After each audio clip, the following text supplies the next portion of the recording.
Hi, and welcome to Community Bible Church Online. We're so glad you decided to join us today. Our mission here at Community Bible Church is to make sacrificial, authentic followers of Christ who intentionally make him known. If you're in the Canal Fulton area on Sundays, we would love to meet you in person at 9 a.m. or 10:45.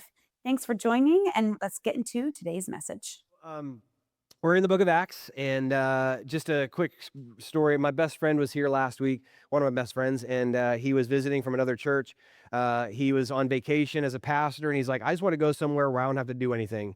And I'm like, that I understand completely. So he just stopped in, and I said, what were you working through? And he goes, oh, we were working through the book of Acts. And I said, oh, that's interesting. Like, how long you been in Acts? And he goes, a year and a half right now. And I'm like, that sounds right. And he goes, how about you guys? I'm like, I'm going through it at a much faster clip.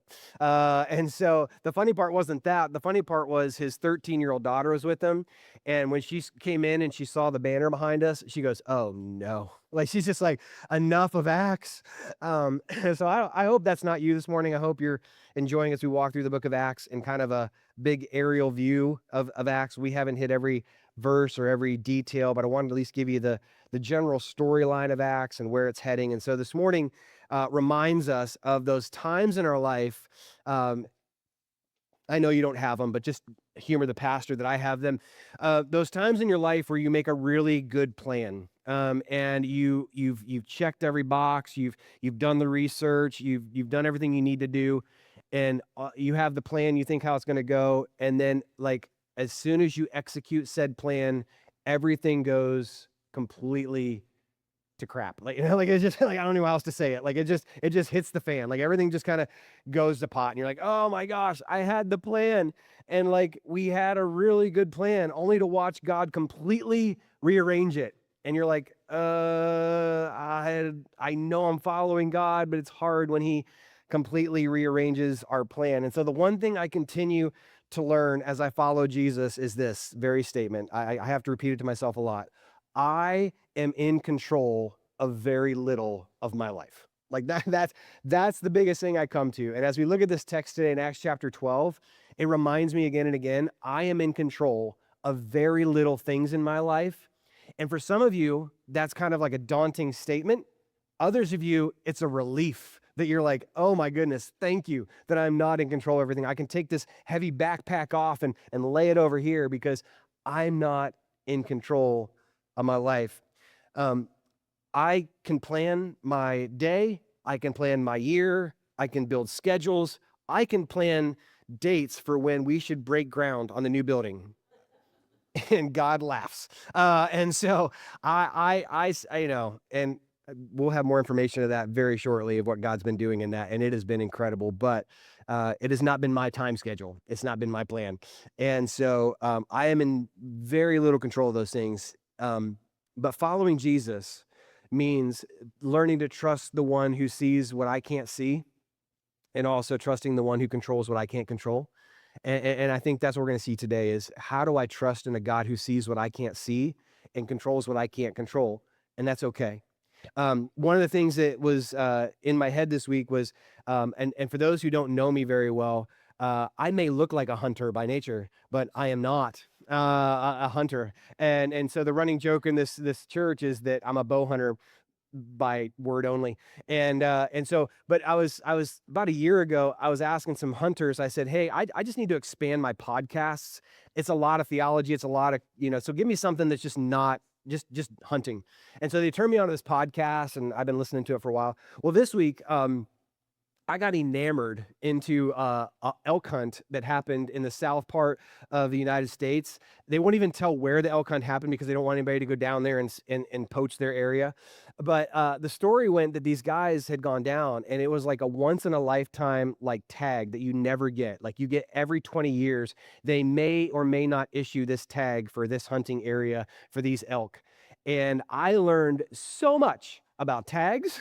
I learned so much about bugle calls. I learned so much about cows. I've learned so much about everything about it. And I was enamored, and I was listening to it because they said this hunt was supposed to take like a couple days and then we'll be home. The hunt actually took 2 weeks. And after 2 weeks, it was the most brutal hunt they've ever been on, not just because of weather, but because of everything else. And they left with nothing. Nobody shot one. Nobody took one home. They had a couple like where they were close and their bow was there, but the brush was too thick and they couldn't get through. And they left just with nothing after 2 weeks, all the planning, all the scouting, all the prep. And one of the things the guys mentioned in the podcast was as much as you prepare, life is unpredictable. And that was kind of the thing I took away. Like in hunting world, it is as much as you prep, as much as you prepare, as much as you're downwind or upwind. Is it downwind or upwind, Aiden? You want to be downwind. You want to be downwind. Yeah. And bam.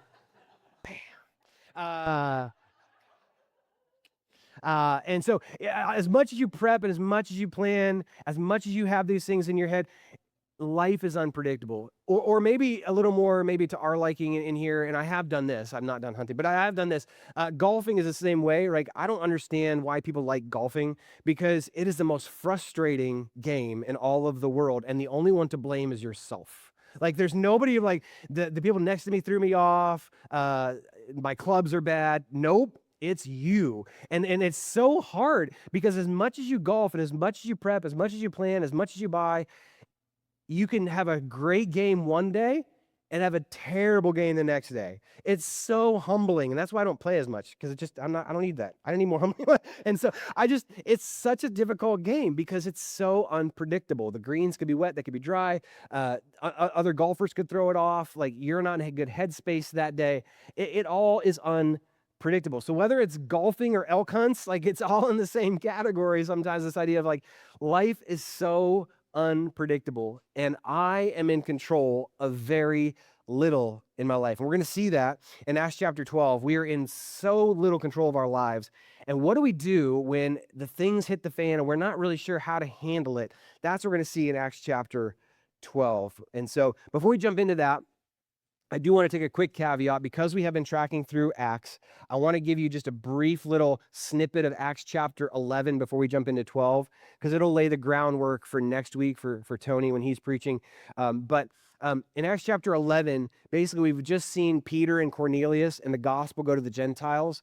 What you see at the end of chapter 11 and actually into part of 12 is you see Peter start to kind of go off of the scene. Peter, who has been our guy, who has been our main character through the entire beginning of Acts, you won't see him from here on out. Like it's literally just going to shift gears. And you're like, what happened to Peter? He's still around, but the entire storyline shifts in after Acts chapter 12. And in Acts chapter 11, it talks about how there was a bunch of normal Christian people who just followed Jesus well, and they decided to go north to a city called Antioch. And this is the first time that the gospel goes to a metropolis city. Antioch, I don't know if Tony will mention it or not, so I will. Antioch is fascinating because it was the third largest city in all of Rome. There was Rome, there was Alexandria, and then there was Antioch. Like huge population, very city kind of feel. And yet Gentiles came to faith in droves in this city. And they came because men and women just went with the gospel and shared Jesus. And so what happened is they went and shared Jesus, and then they grew so much, they needed some authority to come in and say, yes, this is authentically of Jesus. So they send Barnabas, who is a new name for us, but he sends Barnabas, and Barnabas goes, and he's the encourager, and he encourages them in the faith, and he shares the gospel. And then Barnabas says, I need help. And so of all people, Barnabas reaches and goes to find Saul some 150 miles away from where he's at. The whole journey Barnabas would have taken about a month to leave Antioch, go to Tarsus, find Paul. There's no addresses. There's not anything. There's kind of like walking around. Hey, anybody seen a guy named Saul? He's actually named Saul, but he's going by Paul now. Like that would be a weird search. But he finds him. He brings him back to Antioch, and they end up having a huge ministry. Not so much a huge ministry, but the fact that the Holy Spirit operates differently from here on out. The church operates very differently from here on out. And Antioch becomes the new hub of all the church plants. Like Jerusalem was the church plants for the Jewish people, Antioch becomes the new hub for all the Gentile people. It's like an amazing thing that God does. And so I just want to give you that as you head into next week when you hear more about Antioch. But this week, it wraps up the idea of Peter and his ministry with an amazing story of injustice, actually. It's the most unjust story you're going to hear in the book of Acts, and this whole idea of what happens here. So we begin our setup here in Acts chapter 12, and again, Peter's going to start to go away, but before he does, we read of this. So if you just read your heading in your Bible, a lot of you guys have the headings on the top of your Bible. I think those are helpful. If you just read the heading, you're kind of understanding where we're going. James killed and Peter imprisoned. If that's all you get, you're like, okay, that's a bad day. And so we're going to talk about each of those as we unpack Acts chapter 12. James is killed, Peter is in prison. Let's look at verse 1. Let's jump in. About that time, Herod the king laid violent hands on some who belonged to the church. Let's pause there. You're like, oh, great, we made it one verse. This is going to be that kind of Sunday. Okay. Acts chapter 12, verse 1. Herod. How many remember Herod? Anybody remember Christmas time? Like, you think Herod, you think babies, genocide, toddlers, not a good dude. That's not this Herod, okay? So just kind of show you a little bit context because it's important to understand who we're talking about. Herod's family was a messed up, evil family. And for some of you guys, you're like, you don't know my family. I'm going to just tell you, this is worse, okay? Their family is completely messed up. And so I want to give you some context about who he was and who this is here in Acts chapter 12. Herod the Great, who is who we read about in Luke chapter 2, with the genocide of the toddlers trying to kill Jesus. He had 5 wives and 7 boys. And the main boys you're going to hear about in the Gospels and in the New Testament are these top kind of 1, 2, 3, 4 names of the boys that we're talking about. So he had 7 sons. We're going to hear specifically about these sons. One son, and I'm going to butcher his name, Aristobulus, and that's a really terrible naming of it. Aristobulus. That sounds more Italian. That doesn't sound right. Anyway, we're going to call him Astro. Astro and Archelaus, Herod Antipas, and Philip. We're going to hear about those 4 guys in particular. So Archelaus, let's just start him. That was one of his sons. Archelaus was one of his sons, and Archelaus did not have a very long reign as king, because Archelaus, shortly after Herod the Great dies, he took the throne, and his first act as king was to suppress a Passover protest early in his reign, and he ended up killing about 3,000 people at the temple in Jerusalem. This did not go well for Archelaus, and so the Roman Empire said, you're causing us too much grief and too much trouble with the Jewish people, and so they banned him after a very short reign as king, and they exiled him where he died in exile. Okay, so that's son number 3 of all the 7, and he's out. Okay, so Archelaus, you read about him one time in Matthew chapter 2, but that's about all you get of that son. Philip was another one of his sons. He was one who John the Baptist was killed over. We're going to read about him in just a second, but that was Philip. That was another son. Agrippa, who we read about here in Acts 12, was not a son. Agrippa was actually a grandson, and Agrippa's son was Astro, or Aristobulus, okay? Aristobulus had his son, and his son's name was Agrippa, and his son is who we read about here in Acts chapter 12. So again, Herod the Great, 7 sons. One of his grandsons is Agrippa, and that's who we read about here. Later on in Acts, you're going to read about Agrippa II, which would be Herod the Great's great-great-grandson, and you read about him in Acts 25 and 26. Different Herod, but it's confusing because when you're in the Bible, it just says Herod, and so you're like, didn't he die? So it's weird family line. Okay. The other weird family in this is that Agrippa's sister, in other words, this guy's sister, was Herodias, and she was the wife of both Philip, who was her uncle, which is a whole thing, okay? And then Philip was married to her. Well, then Herodias had an affair with Philip's brother, Antipas, and as a result of having an affair with her other uncle, got John the Baptist killed because John the Baptist was like, this is all sin. This is all got to go. And they didn't like that, and so they got him beheaded. So if you know the storyline, that's who the family is that we're dealing with in this area. Really messed up, unjust people. And so in Acts chapter 12, verse 1, we're dealing with the grandson Agrippa, and that's who we're dealing with here as a Herod. And Agrippa then, it says in verse 2 and 3, he killed James, the brother of John, with the sword. That's crazy. So if you don't know the Bible or new to it, there were 3 disciples that were the inner circle of Jesus. They were his best friends. They were the ones that had access to only certain things that Jesus did. So Jesus invited them into raising of a girl from the dead. He invited them into his transfiguration. He invited them in to pray with him in the garden. These were his closest, best friends. John and James were brothers, the sons of thunder, which is my favorite. John and James, the sons of thunder, and then Peter. And so when it says that he killed James, the brother of John, with a sword, can you imagine the anger, the despair, the sadness of losing one of the inner three? Can you imagine John, the beloved of Jesus? And he's like, God, this is what we signed up for. They killed my brother for political advantage. That's the only reason they killed him.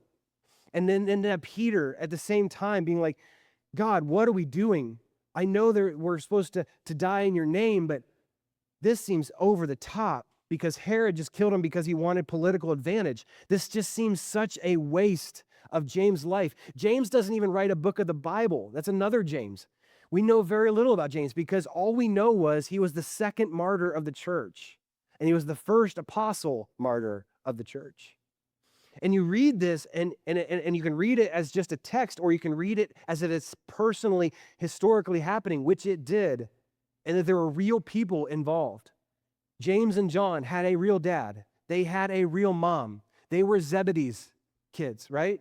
They were known in the area. They were well-known fishermen. They had lifelong times together. They were at the cross together. And for James to be killed for no reason except I like that the people like me because if I kill people is such an injustice done.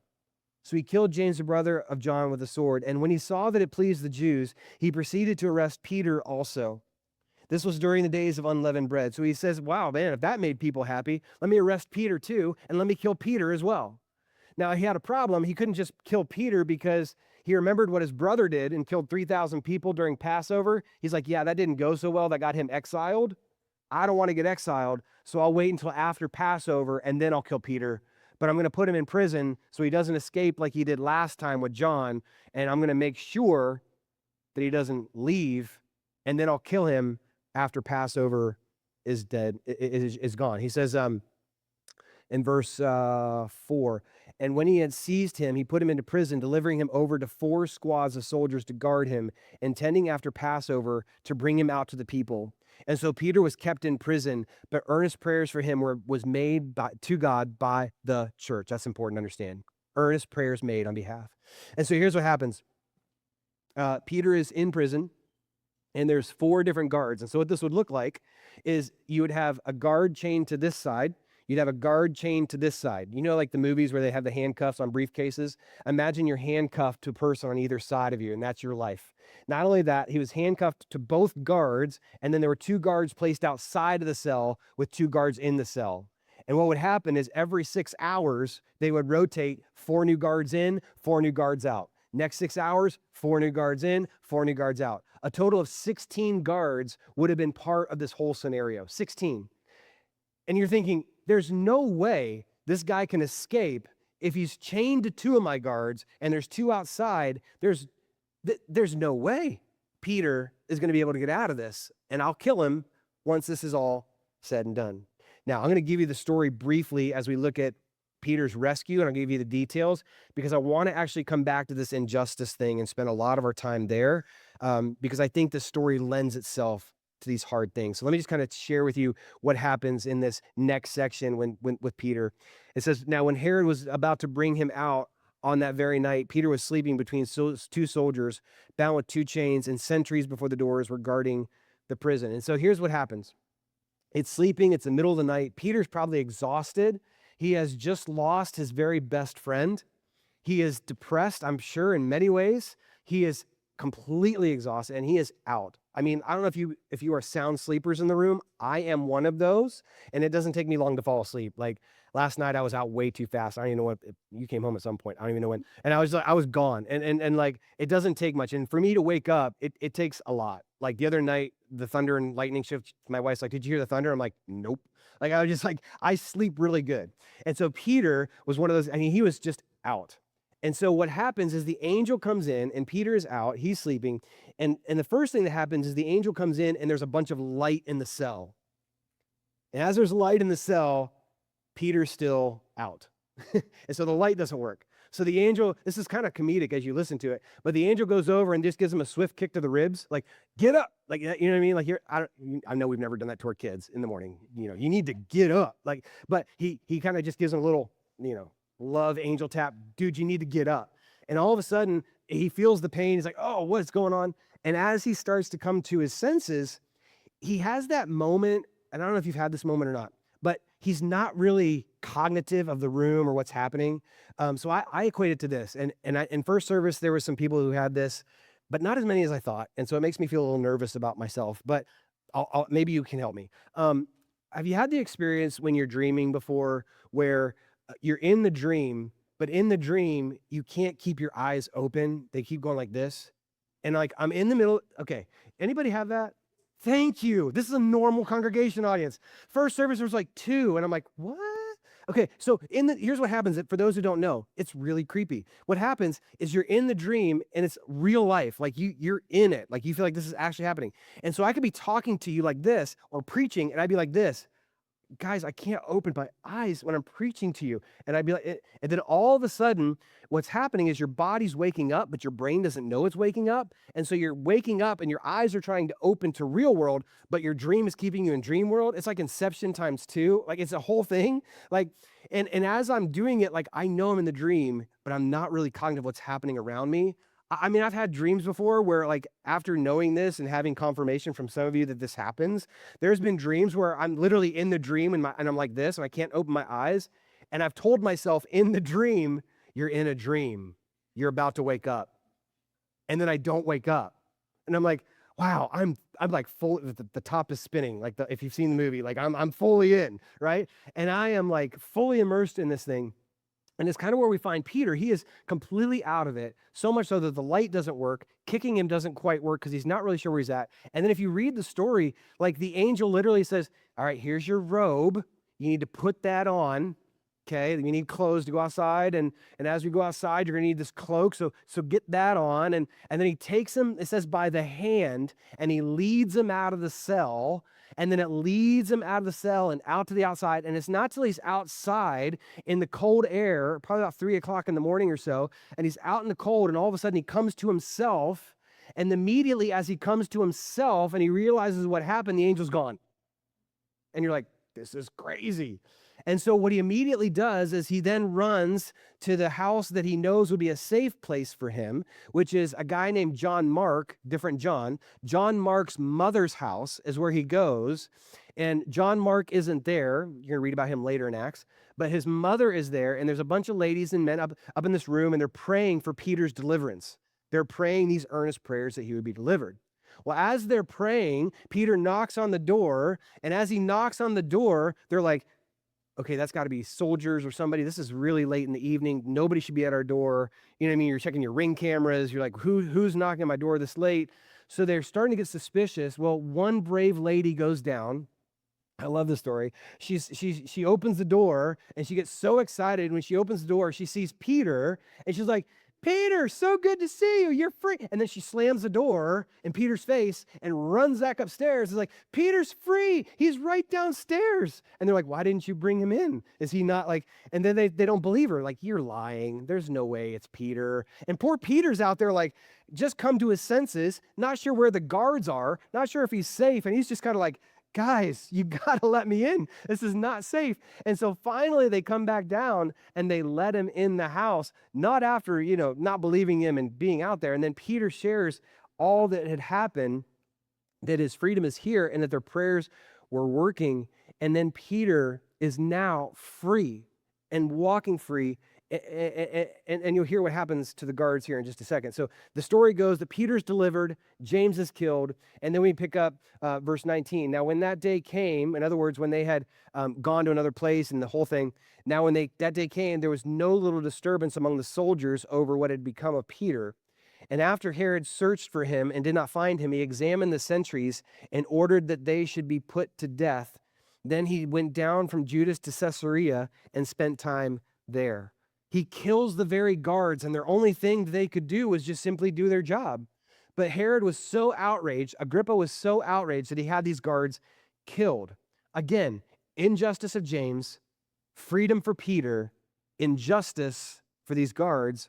And then finally, we see chapter 12. And in Acts chapter 12, 20 to 23 is kind of the shortened version of what happens to Herod.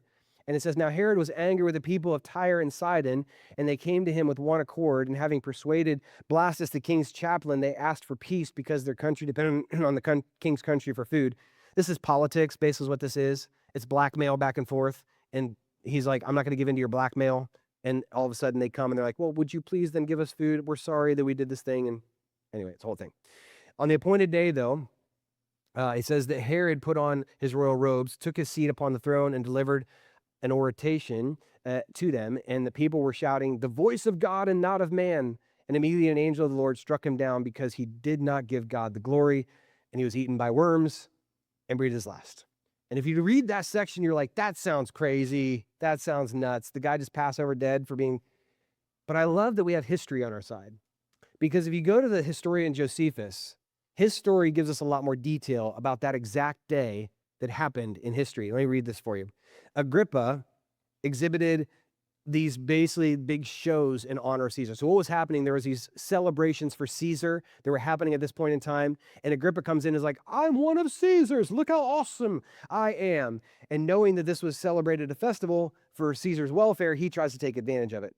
He says, there came together for this occasion a large number of provincial officers and others of distinguished position. On the second day of the shows, Agrippa put on a robe made of silver throughout, of quite wonderful weaving, and entered the theater at the break of day. Then the silver shone and glittered wonderfully as the sun's first rays fell on it, and its resemblance inspired a sort of fear and trembling in those who gazed at it. Immediately his flatterers called out from various directions in language which boded him no good, for they invoked him as a god. Be gracious to us, they cried. Hitherto we have reverenced you as a human being, but henceforth we confess you to be of more than. He did not rebuke them, nor did he repudiate their impious flattery. But soon afterward he looked up and saw an owl sitting on a rope above his head. And he recognized it at once as a messenger of evil, as on a former occasion had been a messenger of good. And a pang of grief pierced his heart. And at the same time he was seized with a severe pain in his bowels, which quickly increased in intensity.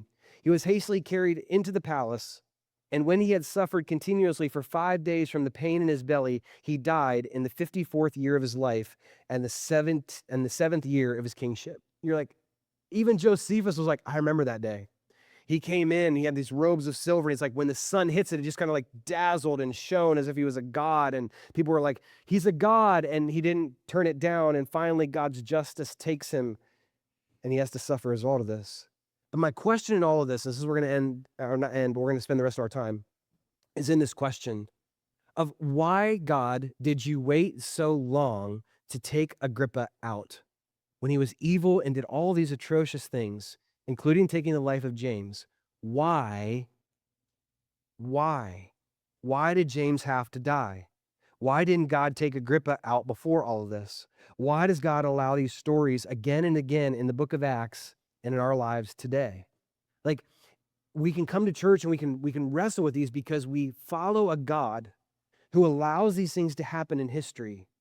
And for some reason, they accomplish his glory and his good, but it's hard for us. It would be hard for Peter, it'd be hard for John to make sense of such a gross injustice by such a gross grandson of Herod the Great. And so it led me to a passage in Ecclesiastes chapter 8. And I want to read it, and I want to spend some time here because I think for most of us in this room, if you haven't gone through it, you will go through it, of a time where you follow God and things are great, but then all of a sudden, he allows some things into your life that you didn't plan, some that are uncomfortable, some that are extremely painful, a loss of a spouse, a loss of a loved one, a loss of a relationship, a loss of a friendship, health diagnosis. We've all seen it in this church. There's been plenty of stories in this church. So what do we do with it? And Ecclesiastes 8 helps us, but it doesn't sound like it helps us. Let me read this. I want to read out of the Message because it helps us make sense of it a little easier than the ESV. So let me see if this doesn't make sense to you. It makes sense to me. When I read this, I was like, that is every part of what I want to talk about. So, verse 14. Here's something that happens all the time and makes no sense at all.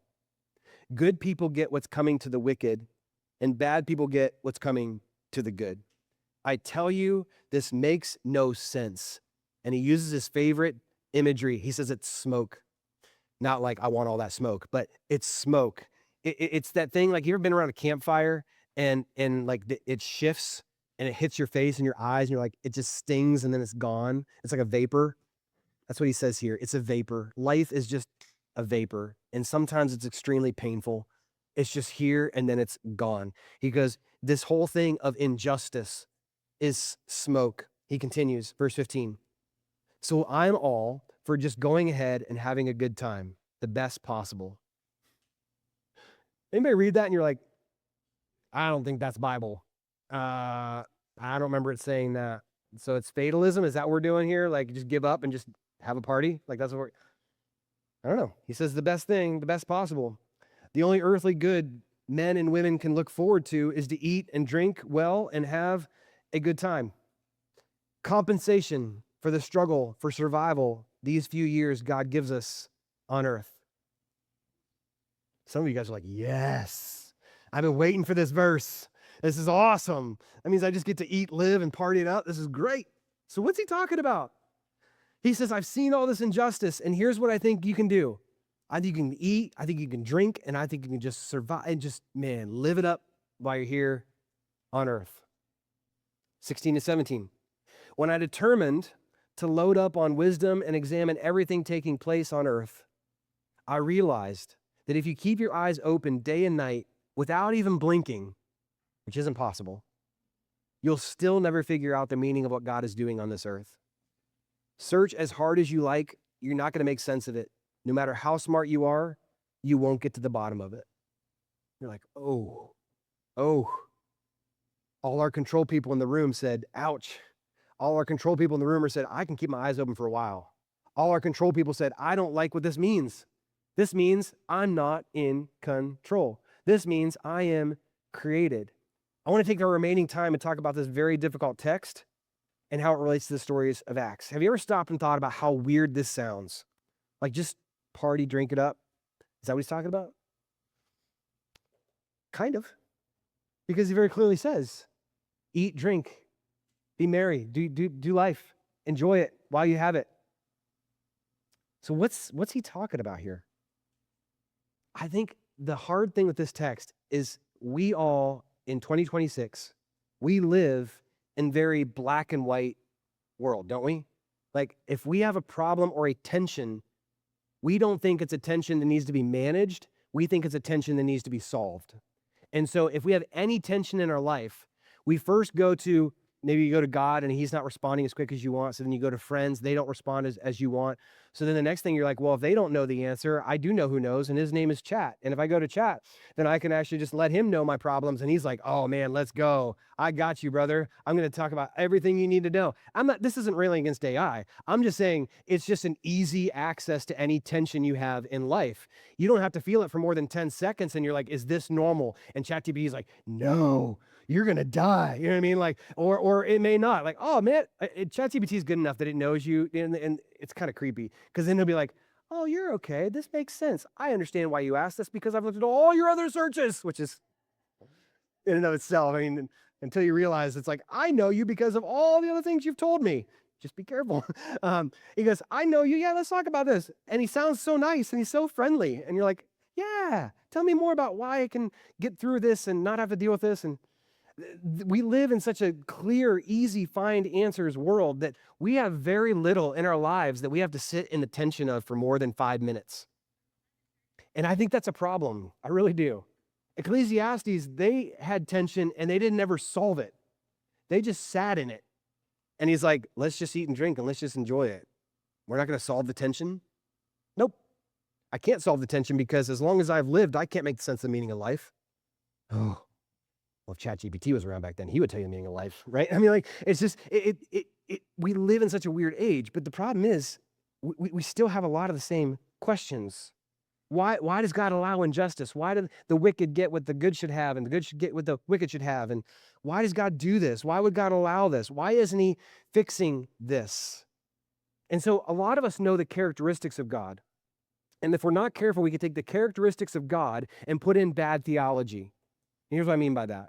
We can take the characteristic of God and impute what God should do because of his characteristic. Let me give you an example. If God is loving, he would, and you can fill in whatever blank you want. Give me the most friends I've ever wanted in my life and the best friends that stick closer than any friends I've ever had in my life. They never backstab me. They're never there. If God is loving, he would give me that kind of friend. If God is loving, he would give me my significant other by the time I'm 25, right? If God is loving, he would give me that job that I've always wanted for by age 28. If God was loving, he would never take something from me. If God was loving and you insert whatever it is you want, but here's your bad theology. You've taken a characteristic of God and you put your theology behind it and you said, these two should just go together as if you're running the show. And that's not how it works. He has the ability to heal, so therefore God will heal. Well, what happens when he doesn't heal and the cancer still takes your loved one? You're left with a really hard spot. If God could heal and he didn't, what's that say about his character? He is just. So why are there still, I'll insert the word politicians. If God is just, why are there politicians in the world? Because I'm telling you, they're all unjust. I don't care which side you're on of the aisle you're on. They're all unjust. And I just saw something this week that made me even more aware of it. And I was like, oh my gosh, God, you need to fix this. And it's a whole thing. I won't share it in this service, but it was a moment, okay? There was justice. And I was like, there's no justice. So why doesn't God? He is sovereign. So why won't he fix? And Solomon mentions it here. God is just, so he must what?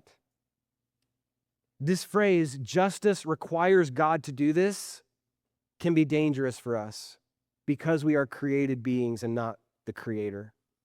That is what would have been feeling about John. Justice requires God that you take Herod out now, earlier, before all this. But here's the thing. The idea of justice being requiring God to do anything is something that an old pastor, theologian, teacher spoke about when he talked about the justice of God. And it says this is one of my favorites. This guy is on the top of my bookshelf. I have a lot of his stuff. A.W. Tozer said, an error of thinking as well as speaking. This idea of justice requires God to do something is an error of thinking as well as speaking, for it postulates a principle of justice outside of God, which compels him to act in a certain way. Of course, there is no such principle. If there were, it would be superior to God, for only a superior power can compel obedience. In other words, he says if we're not careful, we'll allow the characteristic of God to overshadow who God is. I know that's deep theology on a Sunday morning in August, but stick with me. He says, you can't allow a characteristic of God to overshadow the being of God. God is who he is. God created characteristics of who he is. He is always aligned in his characteristics. It says later, he says, there is not and can never be anything outside of the nature of God which can move him in the least degree with another. My attributes, my thoughts and feelings are against each other within 30 seconds of waking up. God's are never against each other. He is never compelled because of a characteristic to act in one way or another. That's incredible. Instead, he is all creating, all powerful, all sovereign, can do whatever he wants, whenever he wants, with whoever he wants, and he's still good. Why? Because he's not created. We are created. We have a small view of justice because we are human and we are created. All we know and all we are is created and ruled. And you can try and deny and live outside of the truth that we are all created and we are all ruled by something.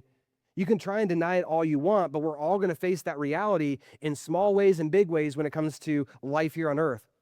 Let's just say you don't believe that you're ruled by anybody. I challenge you then. I challenge you to every single day this week, go 70 miles an hour by the police station in Canal Fulton. I would just challenge you and say, I'm not under anybody's rule and nobody tells me what to do. I challenge you. And when your license is revoked and when you're in prison, because that's a hefty one, let me just tell you, I've heard that's a hefty one. I've heard it's a lot of money and you don't get your license back for a while. Okay. You are under rule. Whether you like it or not, you are under rules and laws. The plan and damage of trying to live outside of that is dangerous. And then we do the same thing with, let's just say, for those who are just go-getters in the world and you're wondering why you're burnt out and why you're exhausted and why you're so tired. The reason is because you're living as if you're not a created being. You do not have an all-powerful, all energy, like to do everything you ever want to do in life. We are created beings. Our bodies are part of the fall of Genesis 3, and they get tired. Not only does your body get tired, your brain gets tired. Some people you're freaking out because you're like, why can't I just get it together? Well, have you taken a nap? Have you stopped? No, I could never stop. That wouldn't fix anything. And then you're just on to the next spiral, and you're like, I think your brain's just tired. And I think what you need, more than you need like a better theology, I think you just need a nap. I think you just need to stop. And I say that to you at the same time, I'm pointing at myself because I'm just as guilty. We are created beings. Our body is created. We are all under a created God. If speeding doesn't get you, if anxiety and depression and things like that doesn't tell you, I'm telling you, the one universal, final, inescapable proof that you and I are created is visit a graveyard. And that'll tell you we are all created and we are all under the curse of Genesis chapter 3. Death itself is inescapable. I've not met one person who has escaped it. I have not met one person like, nope, I'm 1,000 years old and I'm still doing great. Like, you should see my supplements. They're amazing. I use oils and supplements and I have omega-3s or my pet. Like, it's not going to ever happen. Tish Harrison Warren, in her book, What Grows in Weary Lands, says it like this: graveyards are full of indispensable people. I highlighted and circled it. I'm like, you think you're powerful and important that nobody can take your place? The graveyard's full of people like you. I was like, oh, that's not fair.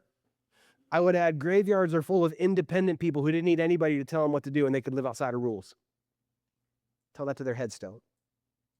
The graveyards are full of rebellious people, those bound and determined they're right and will have the final say. Graveyards are full of confident people that their lifestyle, their gym routines, their supplements, their oils, you got to try this next thing. It's going to save you. It's going to extend your life for 30 years. They're all going to hit the same thing. Even those who are resurrected in the Bible eventually died, okay? Graveyards are full of it, and death itself is that reminder. Here's your great inspiring hope for August. Ready?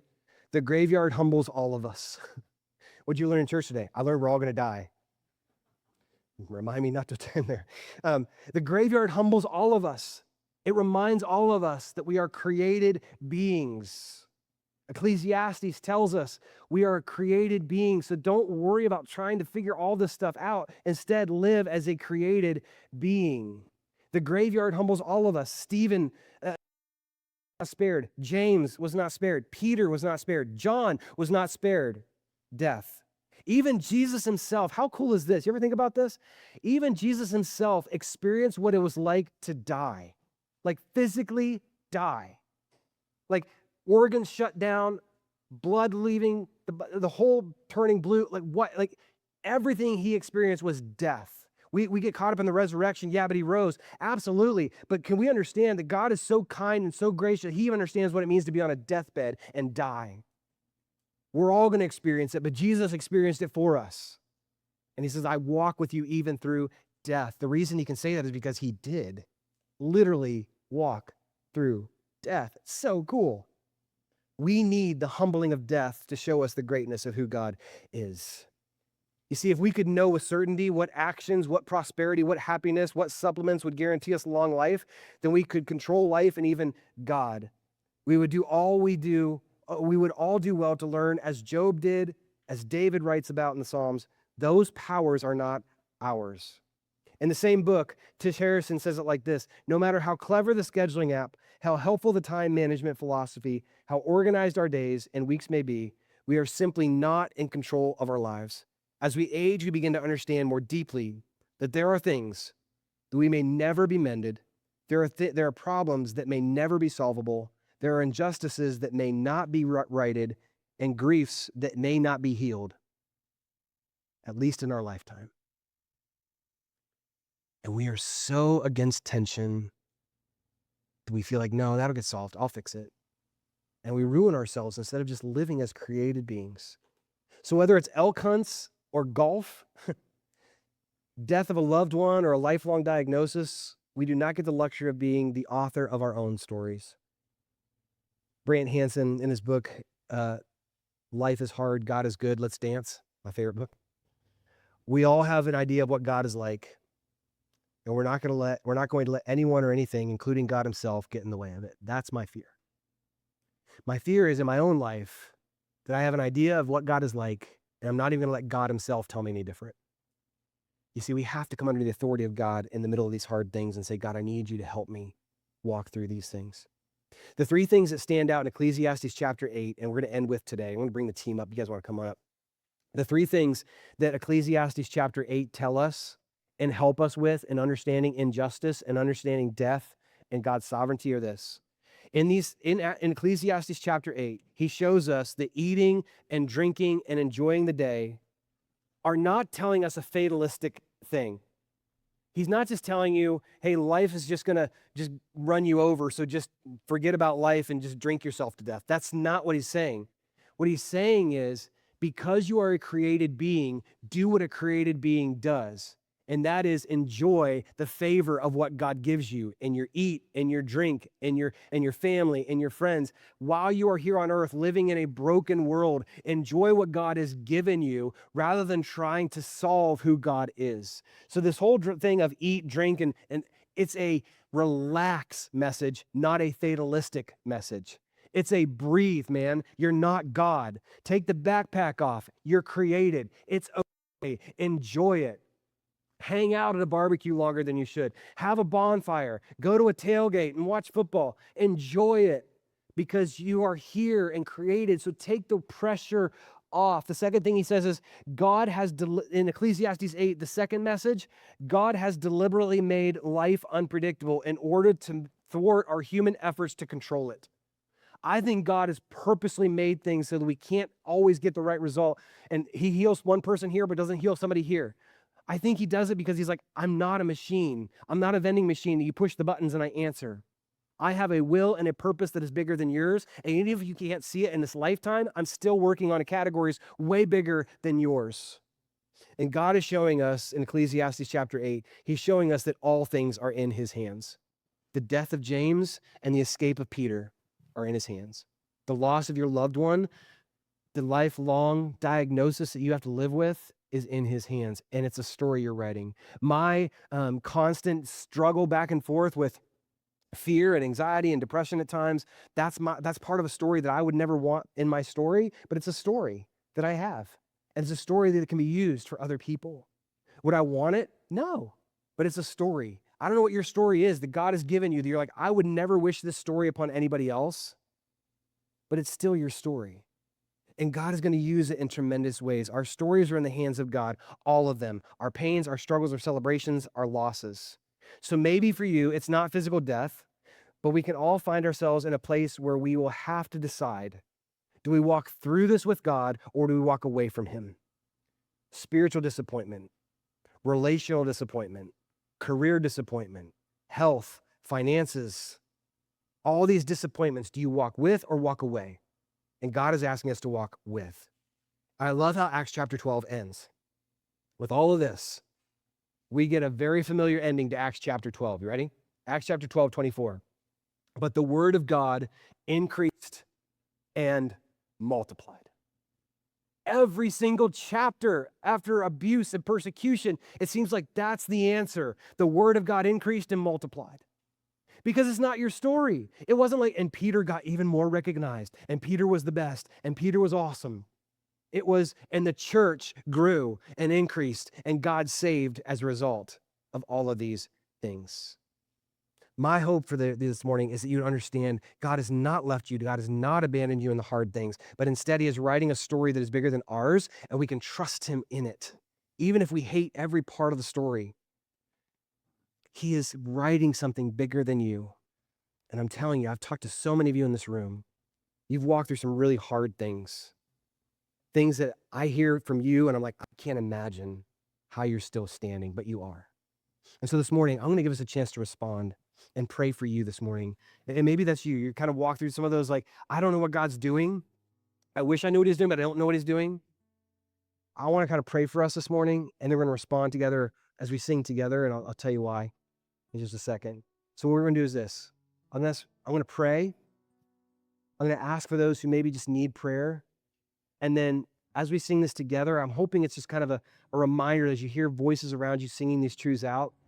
Even if you can't sing it, there are people who have been through some hard things and come out the other side that can sing it for you. Because that's what the body of Christ is. As Ashley shared earlier, it's the body of Christ being the body of Christ to one another. And so let me do this. Let me pray. You would bow your heads, close your eyes. For those in this room, actually, you know what? Change my mind. Everybody look around. I can see you. Change my mind. If that's you, and you feel like, man, I am really trying to work through this whole trusting God with my story, would you raise your hand real quick and be like, yeah, that's me. 1, 2, okay. All right, so just look around real quick. Like, you're not alone. My goodness. You are not alone. Like, let that sink in. In a room this size, to have that many people say, I don't know what God's doing and I don't like his plan at all, but I'm here. How good is that? I'm trusting God even though my story is not the story I wanted written.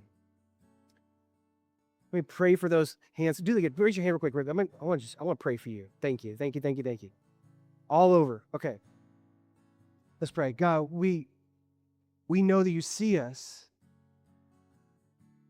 God, a lot of people in this room are in a season where they're like, where are you?